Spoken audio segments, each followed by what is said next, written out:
Marty here. I'm with John Sobatian, President, CEO, and inventor of the IOHawk. So John, tell us about the IOHawk story. Sure. Actually, it's a concept that my friend and I came up with about 10 years ago, back when he was living in downtown Los Angeles. He was looking at buying a Segway for himself to get in and out of, the restaurants and the club scene over there, where it's really hard to get parking. One of the biggest problems we've noticed was once you take a Segway somewhere, there's really no place to leave it. So it's kind of as cumbersome as driving your car because you can't just leave it out in front of a building. So we were thinking about finding a way to have a portable Segway because the concept is fantastic. Personal mobility is obviously going to be the wave of the future. So how we can incorporate a lightweight portable device that can do everything a Segway can do, but not be so large that you can't actually take it with you if you were to take a car or public transportation. And that's where we came up with the idea for the IOHawk. So on your website, you have imitation is the greatest form of flattery. Correct. So what do you mean by that? Well, ever since we launched in January, worldwide, we've noticed that there have been several companies to come out of, China predominantly and making knockoffs of our product. And, in a lot of ways, it's impeding the growth of our business, but also it's very flattering for us to know that we're making a wave right now that it's something that seems to be a lot larger than just IOHawk itself. It's actually a movement in personal mobility, and all in all, it's great for the growth of all of the potential companies that will be able to build mobility devices in the future. But my biggest concern is that a lot of these companies don't have the integrity and aren't doing the proper steps to make sure that these devices are safe to go into the marketplace. Simple copying of aesthetics does not mean that they're making viable products that are good for the consumer to use. So our biggest concern right now is making sure that all the products that are in the marketplace are safe and tested and have the quality to be able to withstand daily use, and so that kids, adults, elderly don't get injured by standing on a knockoff product. So in one way, it's fantastic for us to see that we've started this movement, that obviously is going to continue to grow, but in some ways it is concerning for us. So just to make sure that the public stays aware of what's out there and that they should be aware of what they're purchasing. So John, do you have the patent for the rideable IOHawk? Yes, my team holds the patent for the IOHawk in the United States, in Europe, in China, and in the GCC countries. So these knockoffs, are they infringing on your patents, or do they have ways around the patent? Most of the companies are infringing on our patent. There are some, details that I guess you can change to get away with things in certain countries. But as far as the United States market, the European market is concerned, our patent holds firm, and we've actually already won a case in Europe regarding patent infringement and companies using our name and our trademark to market fake products. So that's already been set as precedent. So many of the knockoffs look just like the IOHawk. Correct. Are they the same thing? No, not at all. From a material standpoint, from an engineering standpoint, they are absolutely different products. Anybody who takes an IOHawk and takes a knockoff product, just stands on it, will automatically, instantly know the difference between a real, genuine IOHawk and another product, any other product in the marketplace. There's only one IOHawk, and you could purchase it either through iohawk.com or some of our licensed distributors. We don't recommend that people go out and buy anything that looks similar to IOHawk or is labeled as an IOHawk on some of these sites like Alibaba or YouTube, and some of the social media sites also claim that they carry IOHawks. It's very dangerous. I mean, they're buying, just some of these companies are just trying to reverse engineer 3 years of technology, you know, into a $200 product that's going to last them, you know, a very short amount of time. Not as important as the fact that they might get seriously injured while they're on the product. This is not like a watch or a bag or something where if something goes wrong, you know, oh well, you know, you're riding this and your own personal safety is at risk. So that's why I always recommend you do your due diligence, you do your research, you make sure if you're buying it, you buy a genuine IO-Hawk and not some company who's claiming that they have IO-Hawks and then they show up in a box with, you know, smart balance on it or something like that, because it is definitely a safety issue. Are they made in the same factory in China? No, they are not made in the same factory in China. There are currently about 15 different manufacturing factories that are making knockoffs that I am aware of. I actually also live in China, and I know personally because some of these knockoff companies have approached me themselves and taken me to their factories for me to go and entertain the thought of them manufacturing IO-Hawks for me. So I know for a fact that these are not being made in one location. They're very similar as far as aesthetics are concerned because they take all the molds, you know, from the outside. But as far as the actual functionality and the components and the materials that are used to put it together, they're completely different. It would be like comparing a Rolex to a Casio. No offense to either company. So John, let's talk about the factory in China where you make it and the other factories over there. So let's get a little bit more into the story and let's talk about what's happening over there and how all these places are really pushing out these devices, and they look the same, they act the same, are they the same? No, not at all. As far as from usability and durability, like I said, they're completely different. These devices are made in different manufacturing plants. Some of these plants, their business is a completely different vertical. They might be making doors, and in the back of their door manufacturing plant, they're also making knockoffs of the IO-Hawk. I've been to these places myself, and I know that some of these companies have no business dealing with technology, but it's part of the cost of doing business in China, really. There's no real integrity as far as patents are concerned. Nobody actually honors patents in China. It's very easy for them to, you know, try to manipulate, you know, how to source product and get their own thing going in a pretty rapid pace. So as soon as you shut one of them down, if you go and, you know, do find a factory that's knocking you off and you stop them, they very quickly can turn up another one. And there's no way to mitigate that currently in China. It's something that the Chinese government's aware of and they're working on to fix. But at the same time, since we're kind of in the infancy of our growth, I try to focus on building our business and not so much as to stopping everybody, all the copycats, because there's probably going to be more copycats showing up in the near future. The only thing we could do is make sure that we continue to build good quality products that the consumers are going to be able to enjoy and love, and we'll have new designs, new technology coming out very soon that we'll try to make more cost effective. Some of the copycats have actually helped drive down the price of certain components for us because now sourcing these types of things before was very limited, and now we have more options that we can look at. So I could see future generations being able to come down in cost just based on the sheer demand for the product. So are they the same parts? No, they're not the same parts. There's levels to every component. You can buy high quality gyroscopes, high quality batteries, high quality boards, high quality frame.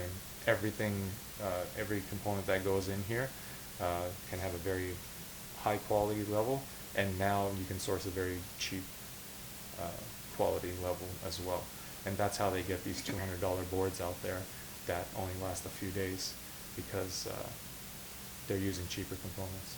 So it's one of the challenges of having to compete in a marketplace where people are trying to sell $200 boards, but we don't worry about it too much because they won't be in business for very long. I would say 85 to 90% of those boards that people buy, they're not going to be usable within 3 to 4 weeks after purchase. And when these companies get bombarded with returns, they're just going to fold up and go away when we have no intention of going anywhere. We're just starting to build, so we look forward to a bright future. So you started talking about new designs, new features. Are you ready to talk further about something like that? We have a few things. I don't want to go into too many specifics. We have a few things that we've been working on for about 6 months now that we're not ready to go to the marketplace with, but there are some extra functions and features that we're going to be able to add to future generation ones. I don't want to disclose that right now because obviously I have competitors that are trying to imitate some of those things. So until I feel confident that we can launch and have a good viable product out that is going to be easy to use, then I wouldn't do it. So Wiz Khalifa in the news recently. Yes. What is your take? We think it's absolutely wonderful that he stood up for himself, and I think that's really how we start making change, is people who are social influencers have to stand their ground and say, you know what, this is going to be the wave of the future. We're not doing anything bad. We're not hurting anybody. It's an intelligent personal mobility device, and the United States government gives us the freedom to, pretty much do everything that we like to do without obviously impeding on the rights or the freedoms of others. Him riding an Nile hawk around the airport is not really newsworthy, other than the fact that it looks cool. So for him to stand up for himself and say, no, I'm not going to get off, I commend him. And we support everybody who is joining our movement and saying that, hey, this is going to be a viable mode of transportation for us moving forward. So let's not discount that, and let's get the laws changed to make sure that things like that don't happen. Do you think that some of the negative effects might be tighter rules, more scrutiny, or banning of the rideable market? I highly doubt that. I think even the lawmakers are starting to see these as a real viable personal mobility devices. They're not just toys. They're not just made to make a funny YouTube video or something like that. They're made for personal mobility. When you go to the mall and you got to walk 4.5 miles, in and out of like a huge shopping center, you're going to be grateful that you have an aisle hock underneath your feet. Especially if you have back problems, if you have a bad knee. These are really helping people change their daily commutes. So it's not just a toy. Never built it intended it to be that. We built it with a purpose for it to have a viable lifestyle product, a device that people can use. So that's what they're doing, and we support them. The IOHawk name and the IOHawk logo, where's that come from? So when we first started working with my engineering team, we had started to call the device the Smart Wheels, because obviously it was intelligent personal mobility. It was something very unique where you didn't have to force movement. It was just reading off of your body's center of gravity and moving you accordingly. So it was smart, and we thought at first that would be the right brand or the right name to go with. And then after we did a little bit of thinking about it, my partner and I, we said, it's kind of too generic. We can't, it would be too simple just to call it Smart Wheels. It would be like every phone being called a smartphone. So because he's an avid visitor of the Hawaiian Islands, we were looking at different animals that we would incorporate, that we could associate ourselves with, and the IO was actually a small portable sized hawk who is indigenous only to the island of Hawaii. And so he brought that back to me, and we thought, you know, what better thing than an animal that glides, that's small, and it's very unique, right? And so we kept the IO logo, and we thought it would be a good way for us to honor our partnership with our engineers and still have that branding for the U.S. and the global market. So that's where we got it. We've got several different rideables here. We have one IOHawk, and we have some other ones. So can we talk about some of the differences and what makes the IOHawk a superior product? Absolutely. So I don't know if you guys have seen this. This is one with big wheels. The difference between the IOHawk and these here, the IOHawk comes with non-pneumatic tires. So they're always going to be consistent as far as your experience when you're riding on any terrain. We don't suggest you go off-road with it. It's predominantly an on-road device, but light grass or someplace where it's pretty even, you're not going to have any issues. I think they made a knockoff of it with the larger wheels to kind of get around, first of all, patent issues, trying to state that this is more of an outdoor product. The problem with it is the motherboard is completely different. It's not programmed properly, so what it'll do is when you're riding it, and we can do a demonstration of it later, it'll start shaking on you violently, and then it'll start going in a tailspin while you're on the device. So this was one of those products that we purchased online from a Chinese manufacturer for about $500, and it was a big time waste of money pretty much. When you're riding something like this, you're basically just getting it as a paperweight.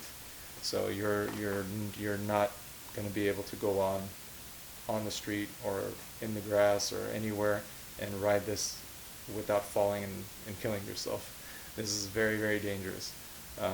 We've had four of my employees all bail on this thing within like 3 minutes of riding it. It's very high. It's very difficult to keep balance on because it's impossible to have the exact amount of tire pressure on each side, and because the device is made to sense where your center of gravity is going, obviously being unbalanced or unstable on one side or the other forces movement to one direction, and the accelerometers are different, the gyroscopes are different on these, they don't calculate properly. We've actually looked at, in my factory, building one with larger wheels, and it wasn't a viable enough solution for us to bring it to the marketplace, and that's why we didn't do it. I think that's where a lot of these guys got the inspiration to do the big wheels, but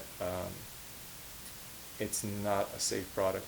And we actually have another one here that got delivered to us by DHL, and we never even got a chance to test it out because it showed up like this, split in the middle. It's actually brand new. If you take a look at it, we never got a chance to ride it. But this was a $450 product from China that never came to fruition. It's products like these that people are wasting their hard-earned money on. Well, this one's kind of a Frankenstein model, but this one we had the shell crack a day after we got it. These are very common, these motors. These are much cheaper motors. You can kind of tell the difference actually. If you take a look inside, you see the motors that have screws on them. These are the low-cost, low-end motors that these companies are using. If you take a look on the inside of these things, they don't have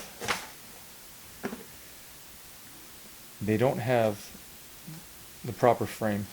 These frames the IOHawk uses are all coated with zinc. They keep it from rust and corrosion, especially if you live in like an area where it's humid. These are going to be one of the first things to start rusting and cracking. The accelerometers on these devices are cheap. The gyroscopes are very cheap. The battery cells that they use are Chinese batteries. These are not Samsung lithium-ion batteries. So you got cheap motors, cheap frames, cheap motherboard that's not properly designed to, first of all, take into consideration safety factors. So when you're going at high rates of speed, it's supposed to become less sensitive so as to not, propel you if you try to turn sharply. Whereas these keep the same amount of sensitivity. If you ever stand on IOHawk in a fake product, you'll notice the fake ones move very quickly in either direction. Whenever you're on this device and you're going at a high rate of speed, the chances of you flying off at a high rate of speed is going to be high if you hit a bump or a pebble even on the road. Any type of movement at high rates of speed are going to make it very dangerous for you. So just be aware that when you're buying these $200 products, you're not buying an IOHawk even if they're listed as IOHawks.